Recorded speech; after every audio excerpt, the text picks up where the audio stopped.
మామూలుగా అందరూ చిన్నప్పుడు ఏదో ఒక కలగంటూ ఉంటారు. ఇన్ఫ్యాక్ట్ నాకు కూడా చిన్నప్పుడు ఓ పెద్ద సినిమా స్టార్ అవ్వాలన్న కల ఉండేది. అలా విఘ్నేష్ కన్న కల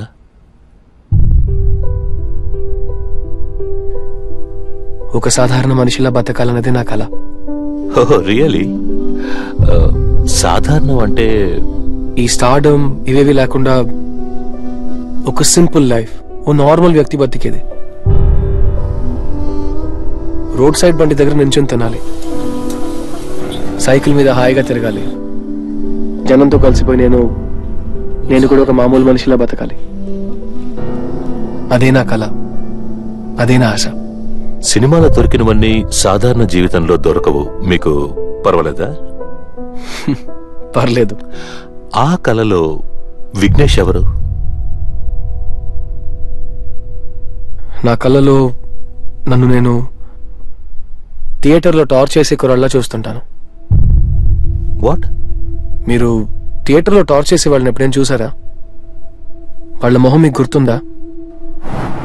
వాళ్ళందరినీ చూస్తారు, కానీ వాళ్ళని ఎవరు చూడలేరు. Invisible in crowd. That's really true. ఆ కలలో ఇంకేమన్నా? ఒక లవ్ స్టోరీ, ఆ లవ్ కోసం పోరాటం. నా జీవితంలో అలాంటి పోరాటాన్ని చూడనే లేదు. నాకు ఆ పోరాటం చాలా ఇష్టం. ఆ కళలో ఉన్న ప్రేమలాగా నిజ జీవితంలో లవ్ ఏదన్నా?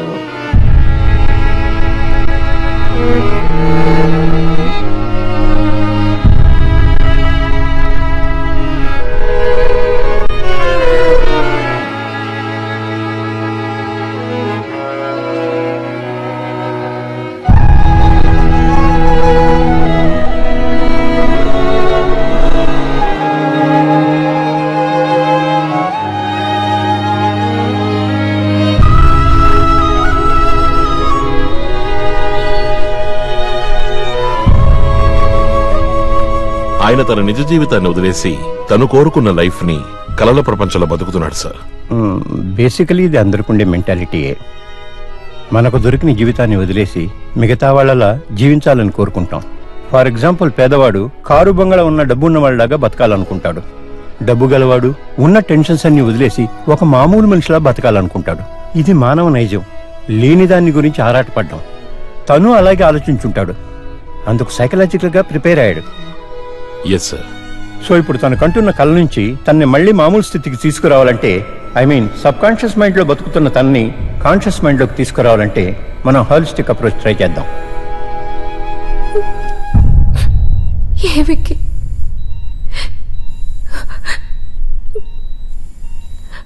నువ్వు చెప్పకుండానే అర్థం చేసుకోలేనంత దగ్గర కాలేకపోయినా విక్కీ.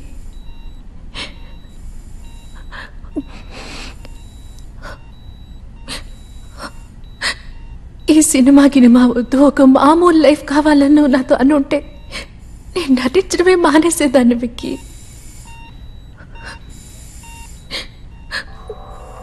లే విక్కీ, లే విక్కీ, ఎంతసేపు పడుకుంటావు? ఆల్రెడీ లేట్ అయిపోయింది. మన థియేటర్లో ఇవాళ కొత్త సినిమా రిలీజ్ పెట్టుకుని ఏంటి ఇంత నిద్ర? లే విక్కీ, తొందరగా బయలుదేరు. పెళ్ళై 4 ఏళ్లైనా ఈ ముద్దదవ మారడు. లే లే.